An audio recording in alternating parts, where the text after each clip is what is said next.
welcome to Will and Drew's Gaming Retrospective. You're listening to episode 49 for the week of November 3rd, 2019. I am your host, Drew, and I am joined by Daylight Savings Time, Will. What's up, man? Dude, did you get your extra hours of sleep this week? I guess I did. I woke up early, a couple mornings, and I was like, all right, well, there it is. There's the change. You kind of start waking up and you look at the time, you're like, oh, right. That's right. We set the clocks back. For me, it's like the sun, like the placement of the sun in the sky it just feels different now. Yeah. I guess I'm like one of those farmers. I can like sense that. I'm like the sun whisperer. Do you think farmers write is it the Falmer's Almanac or is the Farmer's Almanac? Farmer's Almanac. So it's Farmer's Almanac. Do I need to send you a link? No. It's like one of those things that I don't really. Okay, fine. Are they writing it? Yeah. Since 1818. Okay. It's a real thing. There's your link. Yes. What on their homepage they have what the heck is delicata squash, and 25 tips to keep food fresher longer. Okay, I respect that. I love you can buy a rooster thermometer for $22.99. And you can also buy a genuine moose leather wallet. Ooh, genuine moose and bison leather, and it's an interesting. That's shape. A weird shape. It's pocket shaped. It is pocket shaped. It's a front pocket wallet. Ooh, that's nice. I like those. How are you? I'm tired. So our recording schedule is a little weird this week. For the faithful listeners here, we are recording Monday morning, the 4th, and it is 11 a.m. And as you've probably heard me mention before, I work kind of stupid hours. So I went to bed around 1:30 last night, woke up at 9:30, and I'm recording a podcast at 11, and I'm somewhat caffeinated, but not nearly as caffeinated as usual, and it's just a weird sensation. Yeah, it doesn't really feel like Monday. No, it doesn't. Like my days are all fucked up. I literally so Friday, Nikki was home and we were. So I was off on Friday as well. I think. Wait, was I? See, I don't even know my days. No, I was off on Thursday. But yeah, I have no idea what I'm talking about. Anyway, I was off one day. Nikki had the next day off, and she says to me, "Oh yeah, like I'm gonna make dinner for you for tomorrow. Well, I'll do it. I'll cook it in the morning." I'm like, "What do you mean you're gonna cook it in the morning? You have to go to work." She's like, "It's Saturday, honey." Like, and she, she'll like sometimes she'll cook up like a meal for me because I'm working so late. I don't get to eat at home or whatever. So she'll make something for me, or usually it's leftovers when she's making dinner. But like on weekends she'll like make a special like plate for me, which is really awesome and sweet, and that's one of the many reasons I love her. But yeah, like I guess my point is like I have no idea what day it is. Yeah, it's gonna be one of those shows. That's kind of my life some weeks too. When you're working a lot and life just kind of catches up, time fades away, and you kind of forget what day you're in and what you ate yesterday. So it's normal. Do you know this front pocket wallet holds 12 cards or 6 cards with 3 slots in an ID window? Wait, what? I'm talking about the wallet. Oh, Jesus. All right, I already closed out of that fucking page. But it's a great deal. Look, I don't want bison in my back pocket. I don't want bison hide. What if it's been durable? treated? What if it's durable? I have a really good wallet. I'm happy with that. What kind of wallet do you have? It's like a foldable. I don't even know what kind it would be called. It's like a traditional just bifold, I guess. So like it opens once. It only opens once, and you have a bunch of pockets and stuff. It's pretty minimalistic. I'll show it to you on Wednesday. Yeah, I'd like to see it. It's super durable. I spent a lot of money on it because I was sick of having wallets that just weren't lasting any more than like a couple of years. Yeah, it's always worth it to spend the extra money on something if you can. Because like, I don't know, you buy cheap, you buy twice. That's it. I love that.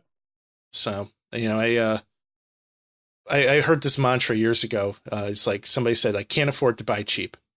And I think that's a really good thing to do. And I know that's, not everybody's situation, but it's always, in my opinion, worth saving up a little bit extra money to get something that's made of quality. It doesn't have to be like, designer clothes or anything like that. Although if that's your thing, that's fine. But like when you're buying something that you're going to use every single day, like I remember one of the first things we bought when we moved in together was a cheese grater. We got it at Walmart and it was like $2. We used it once. We washed it. It rusted out. We threw it away. Yeah. See, now you guys recognize that, right? So there's a lot of people out there that really frustrate me because they'll go ahead and do something like that. And then they'll be like, oh, this is such crap. I bought it like 2 days ago. Where'd you get it from? Walmart. Right. Okay. You said you got it from the clearance bin. So where's the logic here that you're missing? Right. Because you've got it from the clearance bin at Walmart. Of course it's shit. But there are a lot of people that will buy cheap products and then complain when they break or complain when they don't last long. Well, you didn't. Yeah. Maybe somebody just needs to teach you that you don't need to buy the best, but you do need to understand quality from shit. Right. And I think that's going to kind of like, be something that people should keep in mind with Black Friday coming up soon. There's a lot of great deals that are going to be out there. I mean, for gaming systems, for the most part, you're going to get what you're going to get. PlayStation doesn't have a brand X, or there's no, like, unless you're buying like a Madcast controller, in which case, maybe avoid that. But, yeah. Like Sony only has one PlayStation, level of quality. Microsoft only has the one level of quality. But like when you go out to buy that, WDGR TV. Wow. Westinghouse. There you go. Anyway, thanks everybody for listening. We are Will and Drew's Gaming Retrospective. You can find us on the web at www.wdgrpodcast.com. Hit us up on Facebook, Twitter, and Instagram at WDGRPodcast, at WDGRPodcast. Will, if somebody would like to find you, how can they do so? Will_gear. You can follow me at Science_Storm and swing on by our Discord room, say hello, chat with everybody. Yeah, we got some cool stuff in the works here, and it's a good time to be a part of the community. But for now, let's open up the mailbag. What do you think? Let's see what's in there. Puxor asks, since you're working so much, what games have felt the most like work to you? Say Fetch Quest and WoW are literally cleaning up in Viscera cleanup detail. I guess that's a game. It sounds pretty gross. I'm not familiar with it. Let's see here. Viscera. That sounds gross. Clean up. Okay, I didn't even have to finish typing it in. Okay, so this is a simulation from 2015 for Windows and Mac, and it looks like something I would not play. But it's like a first person, like, oh, it looks like you're a janitor. It looks like you're a janitor cleaning up like literally blood and guts. Ugh. Yeah, that's what I thought just based on the title. Yeah, I'm all set. Yeah, no thanks. Yeah, so I mean, like we've played, hundreds of games over the years, maybe even thousands. And some games are just like, it's just work. Like it's a chore. It can be a chore. So like anything jump out to you? Yes. Red Dead Redemption 2, any big open world games, even Sekiro, anything that's really challenging and in depth and takes a lot of brain power. I try to avoid those games if I've had like a really rough, long day. If I haven't, then some of those games are still accessible to me. Right. So I think it really boils down to, I would say, to generalize it, anything open world that is in depth. So that doesn't really mean Skyrim. I mean, Skyrim is a very in-depth game. However, the way that it's structured is something that you can just kind of wander through. Whereas I feel like there are other games that are more like open world RPGs like The Witcher 3 or Red Dead 2 or even Sekiro. Those you can't really just kind of like fuck around in. I'm sure you could find ways that you could, but it's just not that kind of game that you can play after you've had like a really rough day because it requires work. Right. So I would say those just, off the top of my head. I'm sure I could think of some more interesting titles, and I know I've used those ones before in context, but those are the ones that stand out to me the most. Yeah. I mean, I have to agree with the open world thing. There have been parts in Spider-Man that definitely felt like a chore to me. And it tends to be things that are inconsequential. to the main story. You know, those side missions where you know, maybe you're going to get like an XP boost, or you're going to unlock a new skill or something of that nature that doesn't necessarily make a huge difference in the game, but it makes enough of a difference where like you're kind of compelled to want to seek it out if you're a completionist.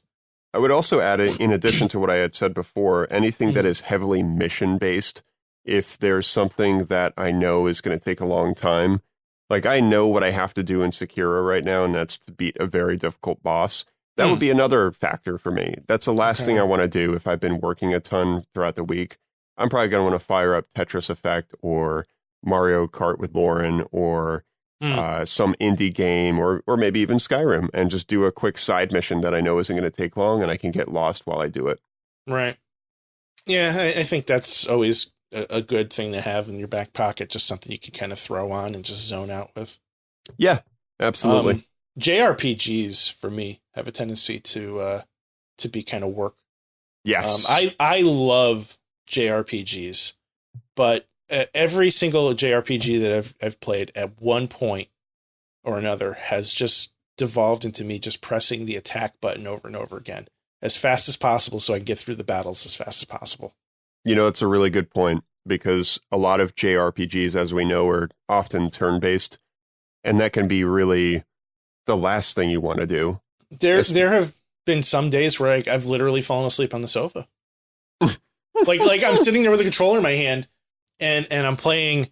I'm trying to remember the last one I played, you know, where this happened, but probably Final Fantasy. I think it was 13-2. I started playing a while back, and like that, you know, those games had a pretty in-depth battle system, but like when you're first getting into it, like it's just like you don't have anything yet, so everything is just attack. And I'm just literally pressing X all over and over and over again. At one point or another, I literally started falling asleep. You wake up and Cloud's dead and Barrett's just standing there. You're like, oh fuck. Then you try and run and you can't. But yeah, you know, I can see why there's a lot of appeal towards games like Viscera Cleanup Detail and Untitled Goose Game and Tetris Effect and things of that nature, because they're pick up and play games. They're fun and they're allowing you to do things that you normally wouldn't be able to do in real life. So obviously that applies to a lot of other games that we want to avoid in this kind of situation, but it's just not the same. You know, they're more simplistic. They're, you know, if I have had a rough day, why would I not want to honk at people and, you know, turn on a sprinkler and steal a key and be a goose while I'm doing it? You know, that's fucking fun and it's pleasurable because, you know, you're kind of taking your stress out in the form of a goose. That game brought me so much joy. That game is just so much fun. Yeah, I obviously have not played nearly enough of it, so I can't speak on it, but yeah, it is worth your money. It is worth every penny of your hard-earned money. I can't. Yeah, I'll get it eventually. Enough. I know I've said that before, but yeah, I'll get it at some point. It'll just be a mood. I'll have to get in one of those weird moods where I'm like, all right, I'm ready. Yeah, and then when you do, like, you're gonna just like breeze right through it. It's not a super long game. Like you could beat it in a few hours. But like I really want to circle back to some of the new Game Plus stuff that they came out with for. Well, I mean it was part of the game initially. It's not like DLC or anything, but that's so cool though. Yeah, they just said it, like just you could tell. Like I just love when you have a game that you could tell was just crafted with just such pride and love, you know. And it's weird how that comes through, but. Like, and not to take away anything from any other developer, like I know that all developers are proud of the work that they do, even if it doesn't come out exactly the way they want, because they've worked hard on it. But you could tell a difference between a game that's like that people had fun making, you know? Sure. And this game, to me, is a game that people had fun making. You can tell with the short amount of time that I've had with it, that time that you were here, I could tell there was a polish on it. And it just looks good. I mean, obviously we're not talking about a high graphical game here. This is just very simplistic, but the way that they've animated things and the way that things look, you can tell there's a level of polish where they just want it to look a very certain way. And it kind of has like a cartoonish vibe to it. Right. Yeah. It's, I don't know, something special. I hope they make more missions for it too. I think that would be a lot of fun. Yeah, I feel like games like that always come out of nowhere too. Kinda. I didn't really see any hype for it or any like articles, and usually with a game like that, you don't often see that because it's not a AAA title. But it's nice when something like that comes along out of nowhere, and then everybody's talking about it, and you're like, "Oh, cool! Like, what's this Untitled Goose Game?" Yeah, it was kind of. I don't want to say it was under the radar because it did. There was some buzz when it was first announced, and then the buzz kind of went away for a little bit, and then bam, it came out, and like people like lost their shit immediately. You know. Yeah, it's what people want. It kind of answers Pux's question. You know, this is what people want to play. They often will avoid the Final Fantasies after work. Yeah. And you know, it sucks too because like I really have been like itching to play a JRPG. Like I just want to curl up with like well, first of all, I would love to buy a copy of Octopath you know, at some point. Mm-hmm. And I think that would be a great game to get me back into it. But like you've played that game. I mean, was there ever a point in there where you just kind of devolve into pressing attack over and over again? I wouldn't say so. No. No. Because even though it has that battle system where you could be running through an area and all of a sudden it goes, you know, FF7 style and you're thrown into a battle, that happens a lot. I want to say there's an option to turn that off, but even when it happened, I didn't find myself doing that. I ran a couple times because it was like the same enemy, like after just doing it, you know, 3 minutes ago. So I was like, all right, I'm good. I don't want to fight two rats again. But that's just the nature. I mean, I think there's a reason why the run button exists. It's not because you're being a bitch. It's because you just, you know, you have that option to not fight the same enemy again because you may not need to. So overall, that game is great. I just haven't spent a lot of time with it because it's fairly deep and it's a hunkering down game, which is not really on my radar at the moment. Yeah, I think once I'm able to clear some of the stuff that I'm working on, which, you know, I feel like I say every week, but, you know, my goal is to eventually grab a copy of that. And I know, like, Square does Black Friday sales, so maybe it'll be up on one of those sales.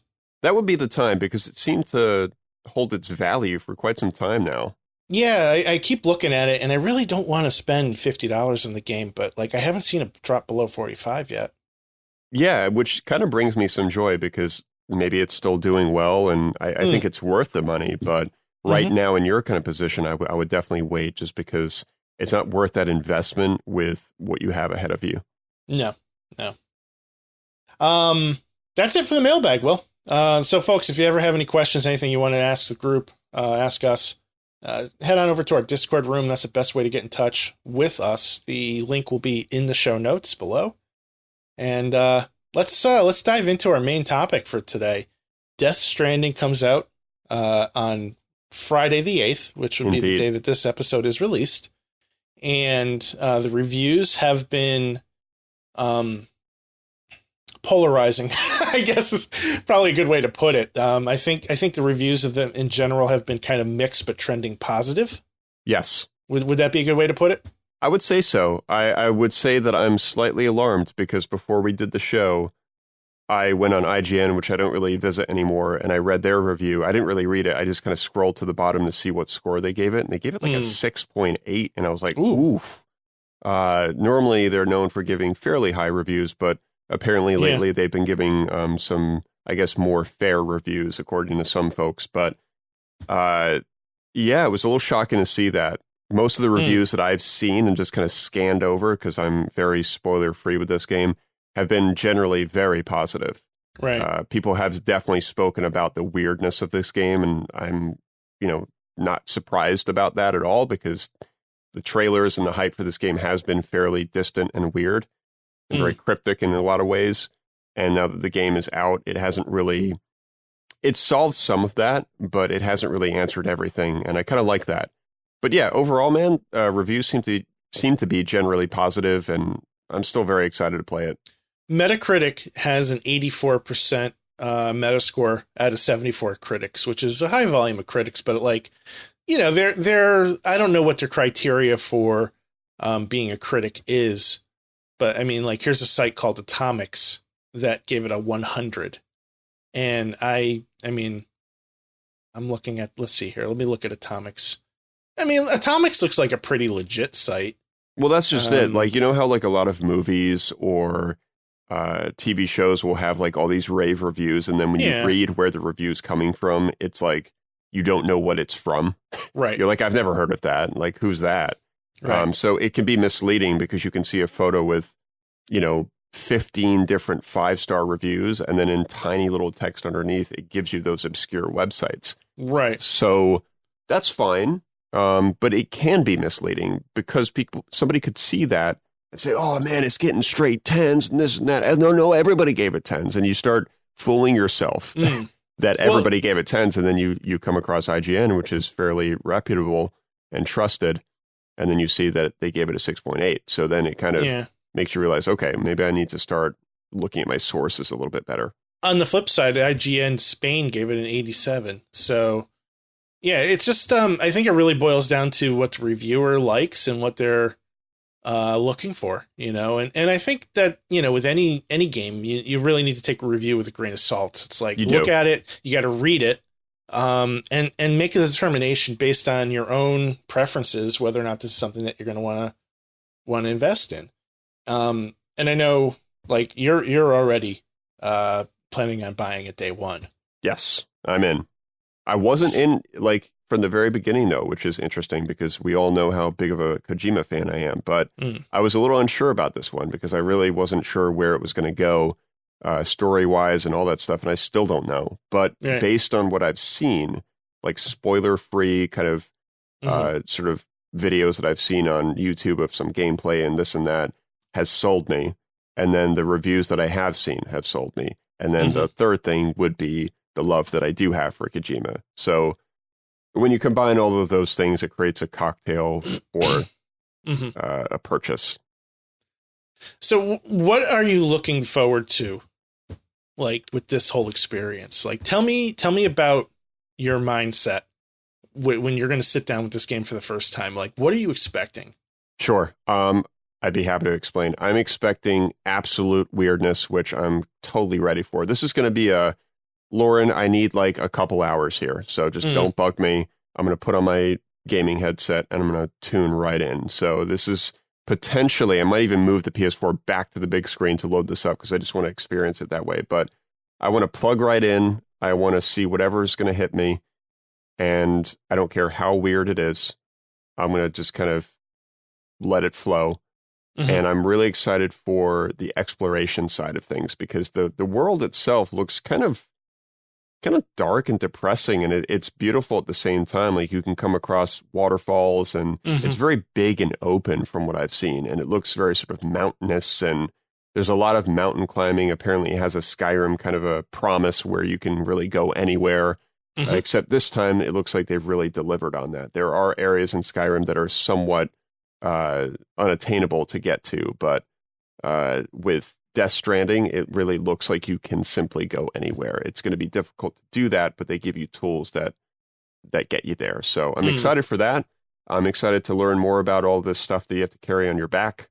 I'm excited to see how Kojima has implemented all of these celebrities and famous video game people like Troy Baker and, Guillermo del Toro and all of these people, Mads Mikkelsen.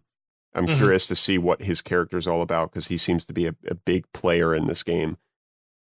So, I mean, I know that sounds like a mix of everything, but overall, I would say I'm most excited for the exploration because I want to be able to explore. I want to be able to run around. And I think that what I'm experiencing in Skyrim has been very appealing to me. Because of the exploration side of things, I like being free and not sort of tied to a specific quest or some sort of beeline that you have to, get to. And with Death Stranding, it seems like it really allows you to expand on whatever it is that you want to do. So, and I'm excited for the graphics. The graphics just look stunning. I've seen some stuff on PS4 Pro. I don't have one, but I've seen comparison videos and it doesn't look that much different. So it's going to look sharp. Some of the tools and the technology in the game in terms of how you can traverse around on like this weird bike thing. And then there seems to be a like a sort of off-roading kind of vehicle, sort of like a dune buggy, if you will, but more futuristic. There's a very big futuristic element to this game that I'm excited to explore. So, I really haven't paid much attention to like those parts of the game. I've really only heard about like this magical ladder and then the baby in a jar. So, I didn't realize that there's other means of transportation, really. Yeah, this has been like primarily just, I heard about this game, I saw the trailer, and like, I gotta be honest with you, like I basically shut my brain off, and this isn't for me, and I'm okay with that. You know, so I really haven't been paying attention. Yeah, it's something that I've tuned out for the most part too. I've watched occasional trailers here and there, but for the most part, I've tried to tune out as much as possible because I don't really want to know that much.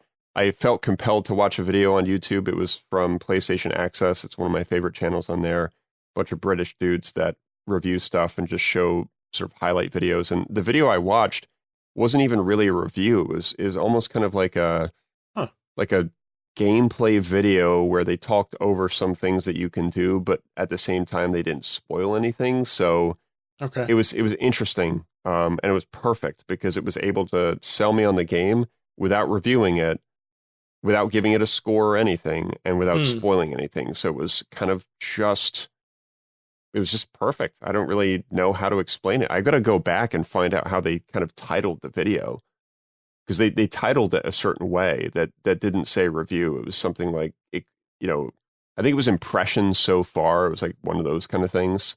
Okay. Where they showed you a few things you can do, and they spoke about really next to nothing about the story. But it showed a lot of, enemies and some things that you can do with some of the enemies. And it was just, there was nothing in there that ruined anything for me. Are you prepared for the game's length? I guess so. I have absolutely no idea how long it is. I did read on the show about maybe 15 minutes ago that I guess there's 7 hours in total of cutscenes that obviously are going to be spread out, hopefully. So that's still quite a lot. So, I mean, some games are 7 hours and that's the whole game. So if there's 7 hours of cutscenes, then it's probably going to be a pretty sizable game. I'm looking through the Kotaku review, and they went pretty in depth, and I'm trying to find it now, but they said that they played a total of 90 hours. So the person that reviewed it completed the story in about 85 hours, but they've played over 100 hours total at this point. Wow. Yeah. Yeah, that's a big game. It's not really something I should be taking on really at all, considering this is, again, going against my whole plan here. But I think there's just certain games that come along for everybody where it doesn't matter what it is, but, it comes out and you drop whatever you're playing and you play it. Yeah, and I think for you, this is one of those games. It is. It really is. I owe it to myself because I've been buying pretty much every single one of his games that's ever come out, except for a couple that I just didn't like Zone of the Enders and things like that. But I think I just owe it to myself to play this game. I've been excited from day one, so it would feel, I think I'd be suffering from what the young kids call FOMO if I didn't get it. So, that's kind of where I'm at. But yeah, it's I'm pumped. I'm pumped because Friday apparently there's forecasting snow. What? Yeah. Hold on. Yeah, hopefully it's not going to happen. But if that's the case, then that's a perfect day for me to hunker down and dive deep. And how much snow are they forecasting? Let's see. Well, I don't know. It says 35 degrees. It's the lowest temperature throughout the whole week. Supposed to drop. Chance of rain and snow. Holy fuck. Yep. And Monday too. It says 42. And then, we're going to have some cold nights ahead of us. It's already dropping in the 20s and 30s on my side here. I mean, we've had frost on the cars the past couple mornings, but I still haven't taken the air conditioner out of my front window. Oh God, not because we're not using it. I mean, we haven't used it in a month and a half, but it's still there. I mean, if you have an opportunity to fire this up and enjoy it with a hot cocoa and a blanket and a cat on your lap and a freshly snow-covered view, outside your window, I think you should take advantage of that. Yeah, that's the plan. I don't really have anything planned for that day too, which is perfect because I'm currently on vacation, as you know, so I'm trying to do a lot of things, and I have plans booked all day tomorrow and all day Wednesday. So Thursday, Friday, Saturday, Sunday, and Monday, I'm pretty sure are open for kind of like me time. So Friday's going to be a perfect day. I think what you should do is just like tell Lauren that you'll see her on Monday. I think you should just play the game and like just ignore everything around you and just make time, like completely dedicated time for you. Nothing else. The thing is too is I probably will do something similar to that, but I was going to say that I'm excited to talk about the game once I've played it, but at the same time, I don't want to spoil anything for anybody. I'm pretty good about really never spoiling things because I'm so strict with what I consider a spoiler that I won't do it myself. So I'm sure that I'll find a way to kind of skirt around some stuff or when we do an episode, I guess, in the next like couple weeks. Once I get some game time in, I'm excited to, bring some information to the table. Yeah, I mean, I'm looking forward to hearing about your experience. This is going to be one of those games for me where I just I'm going to experience through you and through, people on the Discord room. I don't have any intentions of picking it up, but I do, like, I'm curious because this game is such a phenomenon in so many ways that I think I need to like pay attention to what's going on with it. Mm-hmm. So, can't wait to hear all about it though. I'm really looking forward to hearing what you say. Yeah, I'm kind of, ready to play like a weird fucking game, Yeah. I'm trying to think like, so I haven't had an opportunity to test my PlayStation yet. I don't know if that's working. Yes, I was going to ask you about that. Maybe when we're done recording, depending on what time that is, because I have work today, so I got to, make breakfast, shower, get ready, and all that fun shit. But maybe I'll try to take a couple minutes to kind of explore behind the TV and see if something got unplugged and see if I can fire that up. Because I've been like, I don't know, like the past couple weeks, just Spider-Man has just been like a thorn in my side. Like, I just really want to, like, I'm so close to finishing that game, and I just feel like I just need to sit down and just do it so that I can beat it. I don't care about the side missions as much as I used to. Just fucking do it, check it off the list, and move on to the next. Yeah. That's kind of where my mindset is. Control is such a meaty game that I think that's going to take me a little bit longer than I anticipated it would. But, I mean, like, I love it. Like, I'm really enjoying that game. I just need to, like, make time for it. Yeah, that's just it. I was thinking about some of the games that you've put on hold for now, like Prey and Spider-Man and Horizon Zero Dawn and stuff like that, because, I shared what everybody needs to watch, which is a cool little video that I updated on or uploaded on YouTube yesterday. Drew, you're unboxing a Horizon Zero Dawn art book that I gave you. And that was from last year, wasn't it? I believe so. It must have been. Yeah. I think it was like towards the end. It must have been like October somewhere. No, it must have been like November maybe, because it was before Christmas, I think, because I think I said in the video that it was like an early Christmas gift. So it must have been around that kind of time. But anyway, check it out.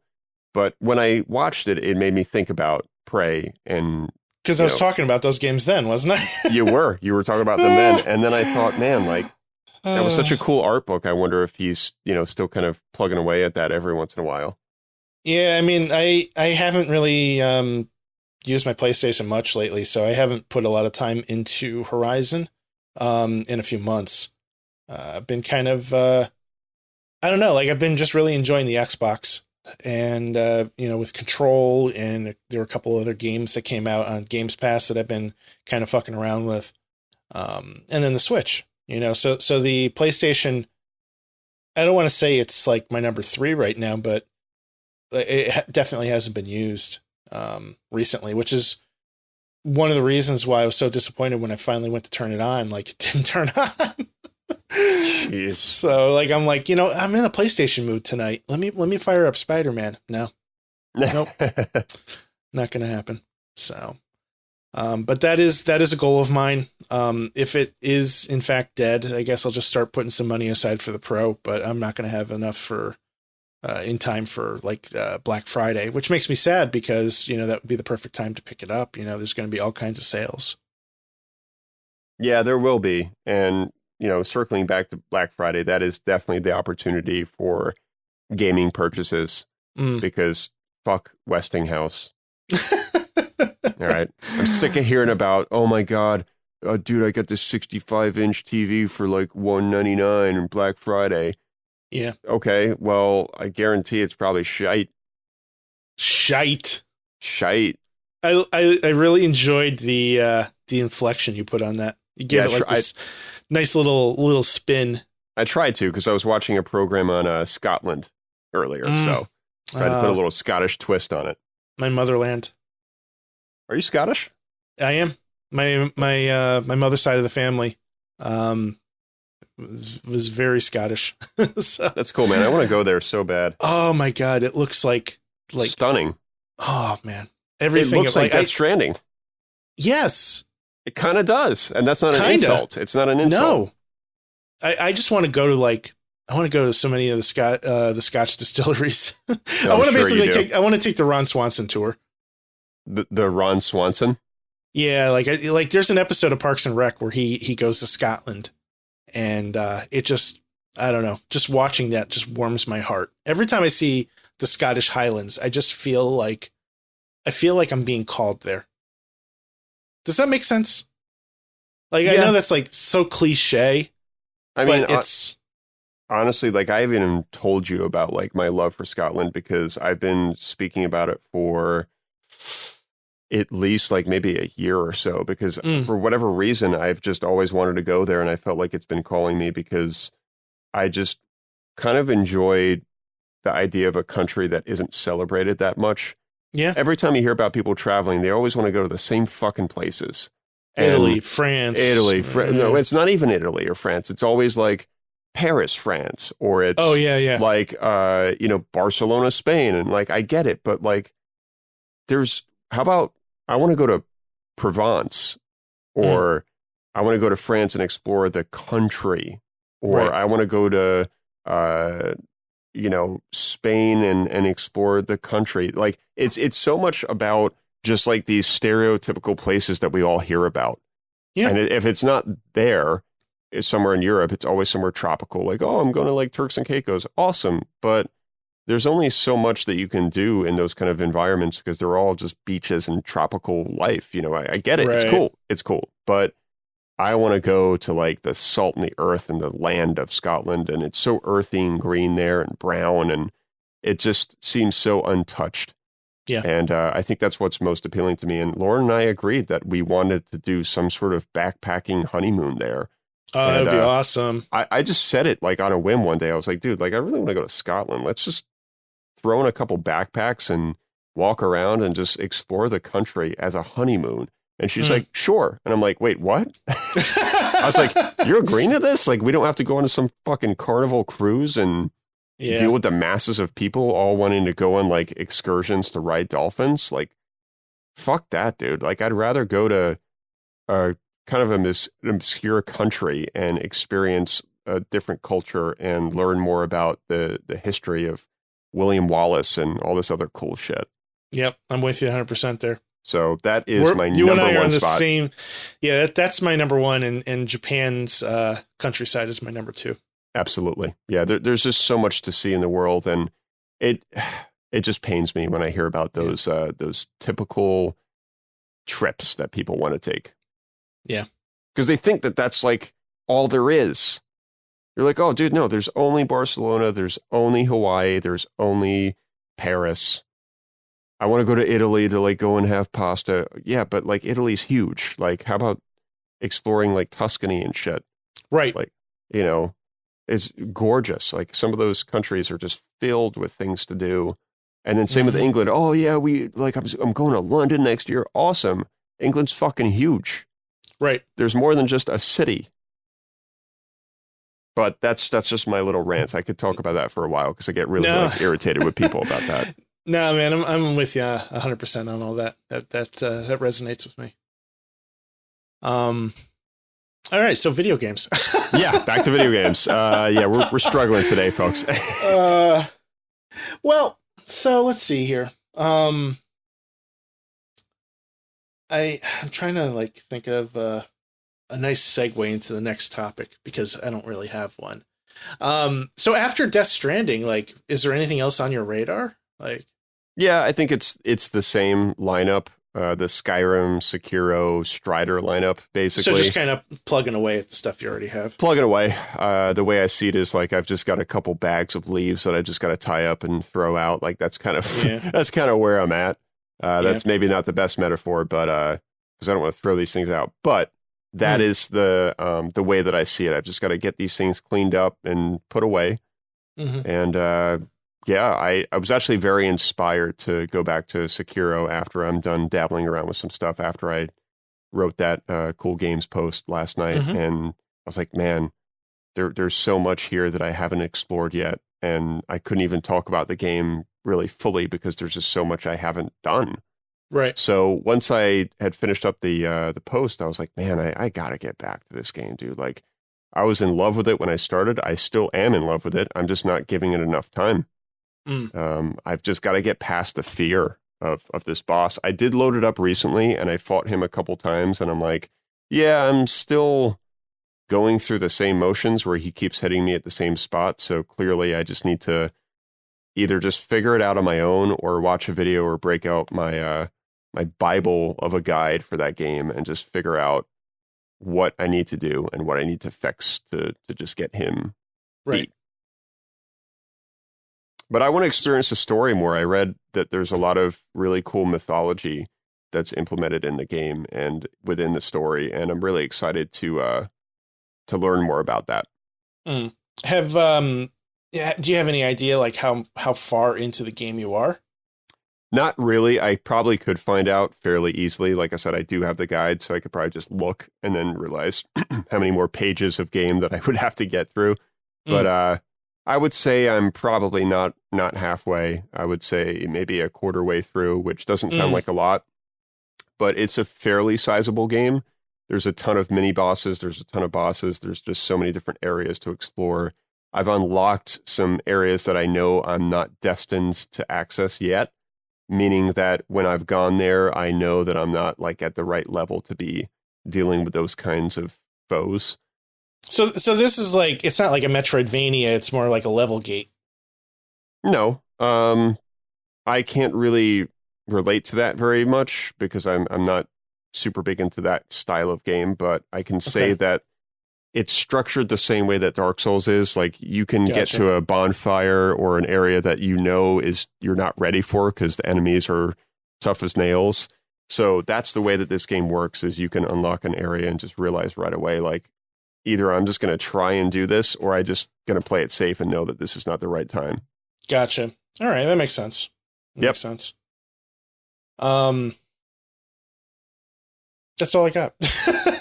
Yeah, that's where I'm at, man. Like I said before many times, I'm comfortable with that lineup that I'm kind of juggling right now, and you know, we all know that that's kind of just what we have to do. Sticking with one game is quite the challenge. It's like abstaining from, you know, not eating sugar for like 2 months. It's probably not going to happen. Right. You know, especially around Halloween time, you know, oh God, there's fucking candy everywhere, man. There's candy at work. There's candy at home. There's cookies that are being brought home by somebody. And it pains me. we bought candy for trick-or-treaters, and then like fucking Halloween rained. So, you know, not that we get a ton of trick-or-treaters anyway, but like it's all in the house, and we brought some of it to work, but like it's still here. Yeah, that's the thing. You can't get rid of it. It's because you don't want to throw it out because you see it as a waste. And it's also super expensive. It is pretty expensive. I'm convinced that they jacked the prices up during Halloween because normally I'm pretty sure you can buy like a, you know, one of those bags of like fun size Snickers for a much more reasonable price if you were to buy them in March. Well, if you wanted to just buy candy to have candy and you weren't like using it for Halloween, the best time is like literally the day after Halloween. Because then they mark everything off. But yeah. So one other thing that I just want to talk about, and this is kind of on the community end of things, is we're trying to ramp up game planning or game nights again. You know, this is something that we touched base on a couple months back, and kind of really went nowhere. Our schedules were making it difficult for us to organize it. Well, we've brought on board two of the regulars from our Discord room, Joe Donuts and Raffy Fat Fingers, whose name makes me laugh every time I say it. I think that was probably his intentions. Yeah. And he always refers to his fat fingers, too. Every time I talk to him, he's like, oh, man, my fat fingers probably just like tagged you in a post. Like, all right, whatever. So we are going to start ramping up community game nights again. So keep an eye out for that.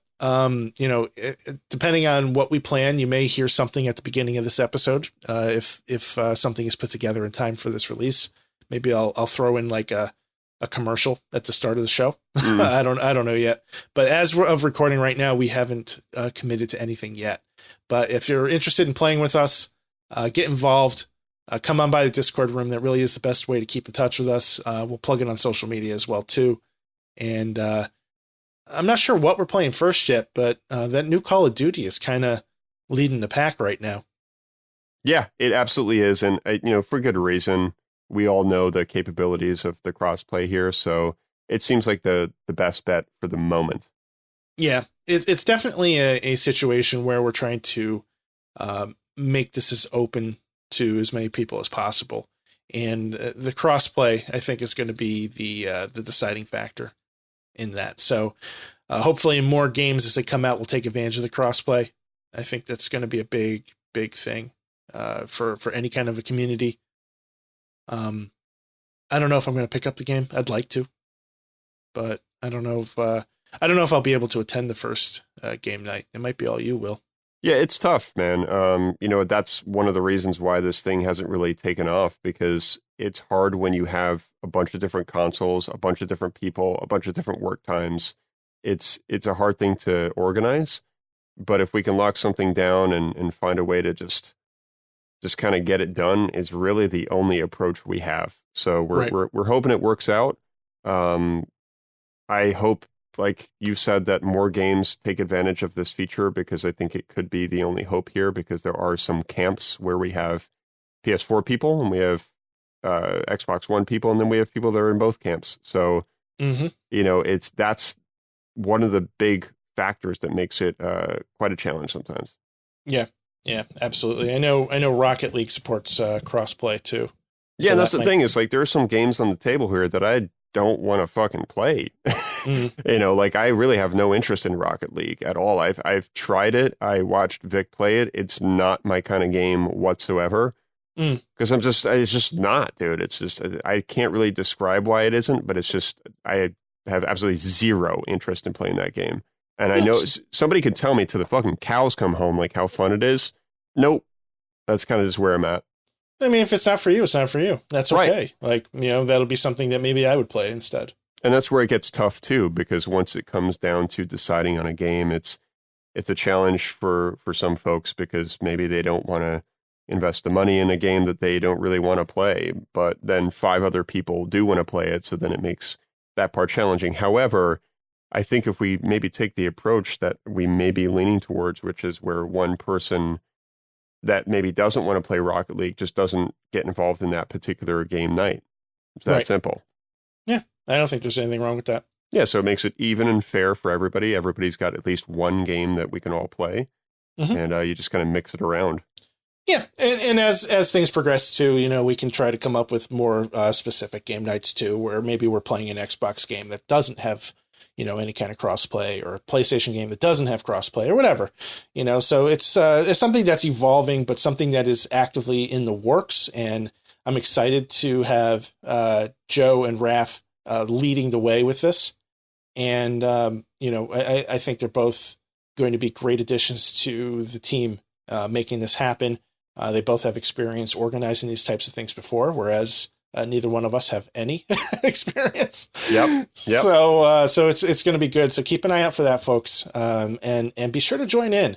Let us know what games you're interested in playing with the community, and let's make this a regular thing. I think it's going to be a lot of fun. I'm super excited about it. Yeah, Totally, man. It's going to be good. I'm ready to kind of get together and bring that camaraderie back that a lot of us used to have in many different types of games. And I think it's really healthy to have that community so you're not just kind of solo climbing all the time. Mm-hmm. Absolutely. So on that note, I think that brings us to the end of the show. It's going to be a short one, but that's okay. Yeah. So, do we want to talk about episode 50 at all? Sure. Yeah, I think we have something exciting planned for tomorrow. We don't want to reveal too much, but a few of us will be getting together and doing quite a fun show. Yeah. I mean, it's been a long time since Will and I have done a interview show. This will be a bit of a spin on that. And I'm really excited to be chatting with some of my best friends. Yeah. And just shooting the shit about games. It's going to be a lot of fun. We're doing, without going into too many details, a bit of a roundtable discussion. Mm-hmm. And I think it's going to be a lot of fun and something unique, something we haven't done before. Hopefully everybody enjoys it. Yeah, I'm really looking forward to it, man. And, everybody that is listening to this episode, make sure you tune in Wednesday, just to kind of see what's going on, because we may reveal a couple things that particular day. We'll see. Sounds good. Sounds good. So again, everybody, it's www.wdgrpodcast.com. Hit us up on Facebook, Twitter, and Instagram at WDGRPodcast. You can find me at ScienceStorm. Will, how can they find you? Will_gear. Thanks, everybody, for listening. We'll see you next time. See ya.